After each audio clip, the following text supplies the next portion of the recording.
আসসালামু আলাইকুম। আজকে আপনাদের সাথে শেয়ার করব কিছু ইনফরমেশন। অবশ্যই এটা গুরুত্বপূর্ণ।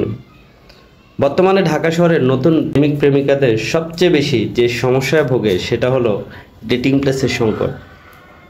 রেস্টুরেন্টে গেলে অনেক টাকা খরচ হয়, ক্যাম্পাস, মাঠঘাট, পার্কে নিরাপত্তার সংকট। তাহলে কোথায় যাবে তারা? এই 3 কোটি মানুষের ঢাকা শহরে প্রেম করার স্বাধীনতা কি তাদের নেই? অবশ্যই আছে।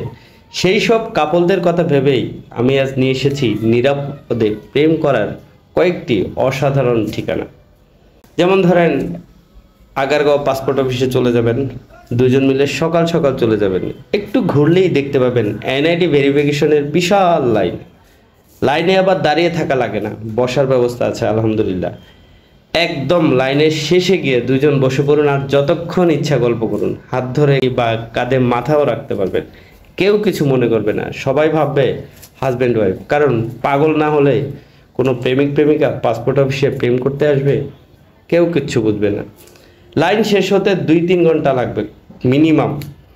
আপনাদের সিরিয়াল আসার আগেই উঠে চলে আসুন, অথবা যদি আরও সময় লাগে তাহলে পিছনে গিয়ে বসুন।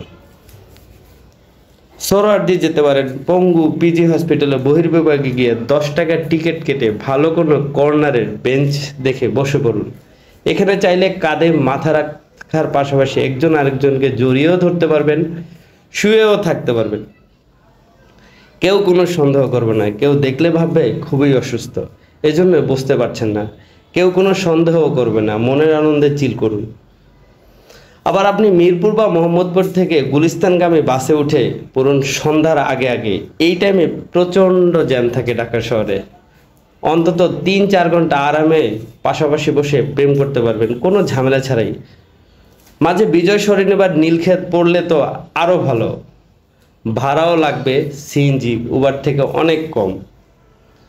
আবার একটু আরামদায়ক বা এসিতে প্রেম করতে চাইলে চলে যাবেন নিকটস্থ পপুলার, ইবনে সিনা বা ল্যাবএডের মতো কোনো প্রাইভেট ডায়াগনস্টিক সেন্টারে।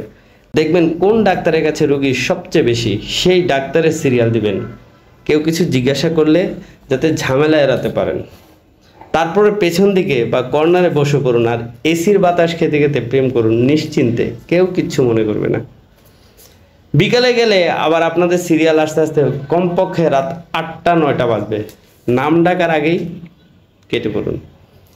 আপনি যদি আরেকটু কষ্ট করেন তাহলে শাহবাগ, নির্বাচন অফিস, রাজু ভাস্কর্য কিংবা সচিবালয়ের সামনে চলে যান। দেখবেন কোনো না কোনো দল মানববন্ধন, মিছিল, মিটিং কিছু না কিছু করছেই। সেই সব আন্দোলনে দুইজন সামিল হয়ে যান, একসাথে সময় কাটান যতক্ষণ ইচ্ছা ততক্ষণ। মানববন্ধন বা অনশন হলে সবচেয়ে ভালো একটা প্ল্যাকার্ড নিয়ে বসে যান, আর বেশিরভাগ সময় সিঙ্গারা, খিচুড়ি, কোক, বিরিয়ানি কিছু না কিছু পাবেনই। খাওয়ার টেনশনও সলভ হয়ে যাবে, তবে অনশন হলে কিন্তু খাবার পাবেন না। বিআরটিএ ভবনে গিয়ে গাড়ির লাইসেন্স করানো ট্রাই করতে পারেন। নির্বাচন অফিসে গিয়ে এনআইডি কার্ড সংশোধন করতে পারেন। ভূমি অফিসে খাজনা দেওয়ার লাইনে দাঁড়াতে পারেন। ব্যাট অফিসে গিয়ে বলতে পারেন ট্যাক্স রিটার্ন জমা দিবেন। সিটি কর্পোরেশনে যেতে পারেন জন্ম নিবন্ধন ঠিক করার অজুহাতে। এইসব জায়গায় প্রেম করলে কেউ ভুলেও আপনাকে সন্দেহ করবে না, একদমই রিস্ক ফ্রি ব্যবস্থা। পরিচিত কেউ দেখে ফেললেও ভাববে কাজে এসেছেন, রাগ করার বদলে উল্টা প্রশংসা করবে। এগুলো ছাড়াও আর কোথায় কোথায় যাওয়া যায় প্রেম করতে কমেন্টে জানাবেন। ধন্যবাদ, ভালো থাকবেন, সুস্থ থাকবেন।